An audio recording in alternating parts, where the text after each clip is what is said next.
Гадаад харилцааны яамд Монгол Улсын ерөнхийлөгчийн санаачилсан цагаан алт үндэсний хөдөлгөөний хүрээнд олон улсын байгууллагуудтай хамтран ажиллах санал солилцох уулзалт боллоо. Үндэсний хөдөлгөөний хүрээнд ноолуурын бүрэн боловсруулалтын түвшинг 20%-аас 40% хүртэл нэмэгдүүлж, үйлдвэрлэлийг 1.5 их 80 төгрөгөөс 2.3 их 80 төгрөг, экспортыг 398 сая Америк доллароос 690 сая Америк доллар хүртэл нэмэгдүүлж, шинээр 8,000 ажлын байр бий болох юм а. Мэдээж энэ зорилтод хүрэхийн тулд олон улсын байгууллагуудын дэмжлэг хамтын оролцоо чухал.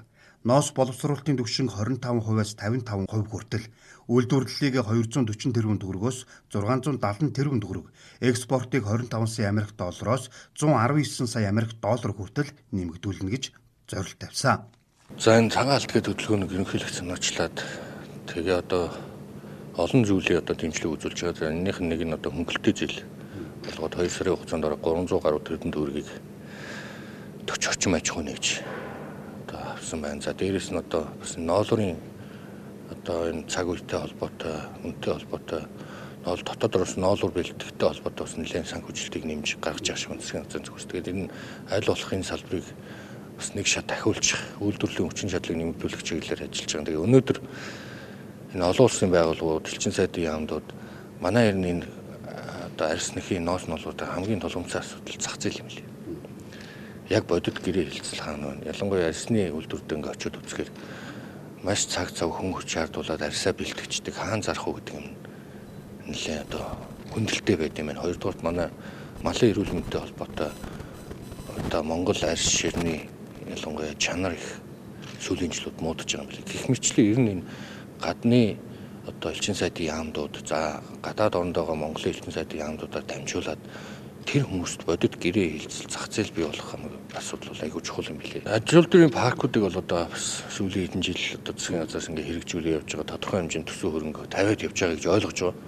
Тэгээ хамгийн төсөв хөрөнгө хэрэгжээ жоохон идэвхтэй, эрчимтэй явж байгаа нь ховдын аж үйлдвэрийн парк гэж ойлгож байгаа. Тэгээ баг гүйцэтгэл нь 80 орчим хувьтай гэж ойлгож байгаа. Тэгээд ядаж ховдын парк ихний ээлжинд ашиглалтанд оруулах нь чухал байх гэж бодож байна. За хоёрт нь эмээлт их бас сүүлийн хэдэн жил чинь дарханы арьс ширийг барих уу, эмээлт байх уу гэл ингээл бас л эцсийн шийдвэр гардаг байсан. Тэгээд сая хавар ямарчсан засгийн газар шийдвэр гаргаад эмээлт дээр арьс ширний зохицолборыг төвлөрүүлъя гэдэг ийм шийдвэр гарч байгаа гэж ойлгож байгаа. Цагаан алт үндэсний хөдөлгөөний нийт төсөв 2 их 80 гаруй төгрөг, үүнээс 680 гаруй тэрбум төгрөгийг улсын төсвөөс санхүүжүүлнэ. Үндэсний хөдөлгөөний хүрээнд Дархуул, Говь Сүмбэр, Дорнод, Эмээлт, Ховд аймагуудад үйлдвэр технологийн парк байгуулна. Өнөөдрийн байдлаар Ховд аймагт байгуулж байгаа үйлдвэр технологийн паркийн бүтээн байгуулалт 80 орчим хувьтай явж байна. Энэ мэт цагаан алт үндэсний хөдөлгөөний хүрээнд хэрэгжүүлж байгаа ажлууд үр дүнтэй байгаа ч олон улсын байгууллагуудын оролцоо дэмжлэг хамтын ажиллагаа чухал юм а.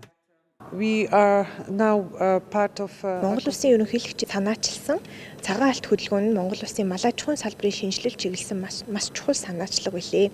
Тэгэд үүнийг дэмжих чиглэлд нөөбийн хөгжлийн хөтөлбөр нь хүн сүдэн аж ахуй хөнгөн үйлдвэрийн яамтай хамтран цагаан алт хөдөлгөөнийг дэмжих олон талт хамтын ажиллагааны платформыг байгуулан ажиллаж байна. Энэхүү хамтын ажиллагааны платформ нь төр засгийн газрын байгууллагууд, малчтын хоршоо, хувийн хвшил, олон улсын хамтрагч байгууллагууд зэрэг олон улсын олон хамтрагч талуудтай хамтран ажиллах байдлаар энэхүү санаачлагыг дэмжиж ажиллана. Тэр дундаа бодлогын уялдаа холбоог сайжруулах, түүхийн эдийн чанар бэлтгэлийн тогтолцоог дэмжих, үйлдвэрлэл, борлуулалт, экспорт, зах зээлийн хүртээмжийг нэмэгдүүлэх, доктортой санхүүжилт, техникийн чадах, хүний нөөцийг хөгжүүлэх зэрэг олон салбаруудад анхаарч ажиллана. Бид сая маш чухал нэгэн илтгэлийг сонслоо. Үүнд ноос ноолуур арьс ширний салбарын нийгмийн үр түвшин гэсэн бүтээгдэхүүний үйлдвэрлэлийг дэмжих шаардлагатай гэсэн байна. Бид бас түншүүдтэйгээ хамтран энэхүү чиглэлд хамтран ажиллах юм а. Манай улс жил дунджаар 50 орчим мянган тонн ноос ноолуурын түүхийд бэлтгэх нөөцтэй. Үүний 37 мянган тонн нь хоньны ноос, 10 мянган ямааны ноолуур, 2 мянган тэмээний ноос, 400 тонн нь сарлагын хөөр байгаамаа. Эдгээрийн 70% хувийг зөвхөн угаагаад экспортод гаргаж байна.